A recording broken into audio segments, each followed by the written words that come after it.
జనగణ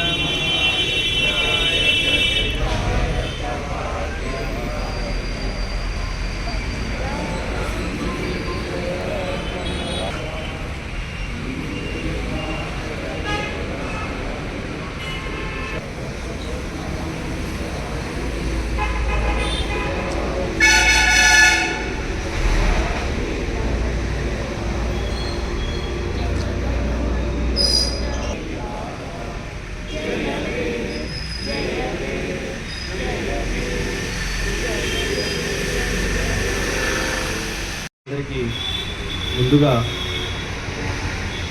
మనకు 75వ గణతంత్ర దినోత్సవ శుభాకాంక్షలు. మనకు మన భారతదేశానికి స్వాతంత్రం రాగానే మనం అందరూ పరిపాలించడానికి ఒక మంచి రాజ్యాంగం కావాలని మన స్వాతంత్ర యోధులు మేధావులు అందరూ కూడా భావించి దాదాపు 100 దేశాల రాజ్యాంగాలు దాని చదివి మన దేశ పరిస్థితులకు అనుగుణంగా ఏదైతే రాజ్యాంగం కావాలనో దాన్ని రూపొందించారు. ఈరోజు ఆ రాజ్యాంగాన్ని అమలులోకి తెచ్చి దానిలో కొన్ని మనకు లక్ష్యాలు నిర్దేశించారు.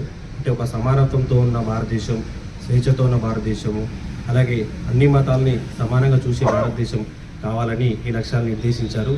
దాదాపు ఈ 75 సంవత్సరాల్లో ఆ లక్ష్యాలన్నీ కూడా మనము చేరుకున్నాము.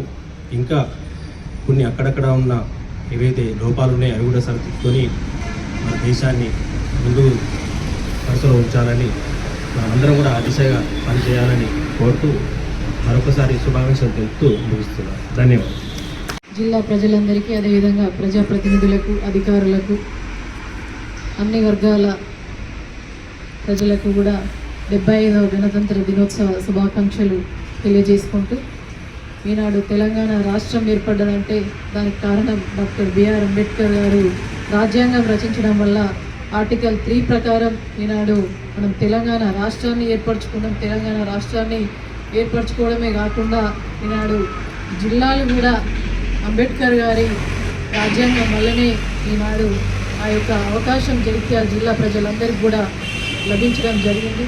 ఇవన్నీ కూడా మరొక అంబేద్కర్ లాగా గౌరవ తెలంగాణ రాష్ట్ర తొలి ముఖ్యమంత్రి కేసీఆర్ గారు మరి అంబేద్కర్ భావజాలాలు ఉన్నటువంటి వ్యక్తి కావడం, మరి చిన్న రాష్ట్రాలు, చిన్న జిల్లాలు అయితే పరిపాలనా సౌలభ్యం ప్రజలకు మరింత చేరువవుతుందన్న దిశలో ఈనాడు ఈ యొక్క జగిత్యాల జిల్లా ఏర్పడడం నిజంగా కూడా ఈనాడు ఒక జిల్లా ప్రజా పరిషత్ తొలి చైర్మన్గా ఉండడం నిజంగా చాలా పూర్వజన్మ సుకృతం. దీనికి ఎల్లవేళలా కూడా అంబేద్కర్ గారికి, అదేవిధంగా గౌరవ కేసీఆర్ గారికి అందరం కూడా రుణపడి ఉండాలని చెప్పేసి తెలియజేసుకుంటూ, మరి వారిని స్మరించుకుంటూ ఈరోజు వారికి ఘనమైన ఇవాళ అర్పిస్తూ, మరి రాజ్యాంగం అంటే ఒక్క రోజులో సమయం కాకుండా దాదాపు 2 సంవత్సరాల 2 నెలల 18 రోజుల సమయం పట్టింది. దాదాపు మన ప్రపంచంలోని దేశ విదేశాలన్నీ కూడా తిరిగి ఒక్కొక్క దేశంలో ఒక్కొక్క అంశాన్ని టేకప్ చేసి ఎక్కడ ఏ విధానం అవలంబించాలి, దీన్ని ఏ విధంగా సేకరించాలి అని చెప్పేసి దాంట్లో పొందుపరచడం జరిగింది. ఈనాడు స్వతంత్రం 1947లో వస్తే మరి దాన్ని ఏ విధంగా మనం పరిపాలించాలి, ఏ విధంగా ప్రజలకు అందించాలి, ప్రజలు స్వేచ్ఛాయుతంగా వాళ్ళ హక్కులను ఏ విధంగా వాడుకోవాలి, మరి ఎవరైనా కూడా ఈ రిజర్వేషన్ల పరంగా కావచ్చు, ఉద్యోగాల పరంగా కావచ్చు, వారు ఏ విధంగా అభివృద్ధి చెందాలి అనే దాని పట్ల పూర్తిగా కూడా రాజ్యాంగం అవలంబించిన అంశాలను తీసుకునే ఈనాడు ప్రతి ఒక్క పౌరుడు కూడా ఉద్యోగం సాధించిండు.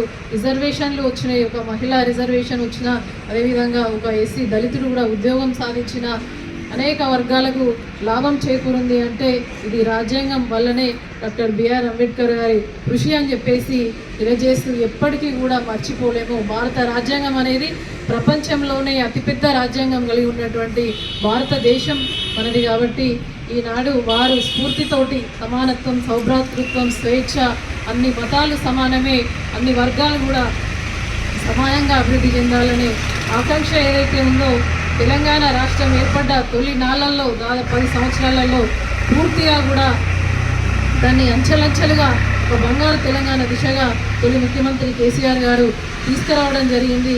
మరి ఈనాడు ఉద్యోగులకు కావచ్చు అందరికీ కూడా ఒక ఉద్యోగ బాంధవుల్లాగా, రైతు బాంధవుల్లాగా కేసీఆర్ గారు అన్ని వర్గాల ప్రజలకు మేలు చేయడం జరిగింది.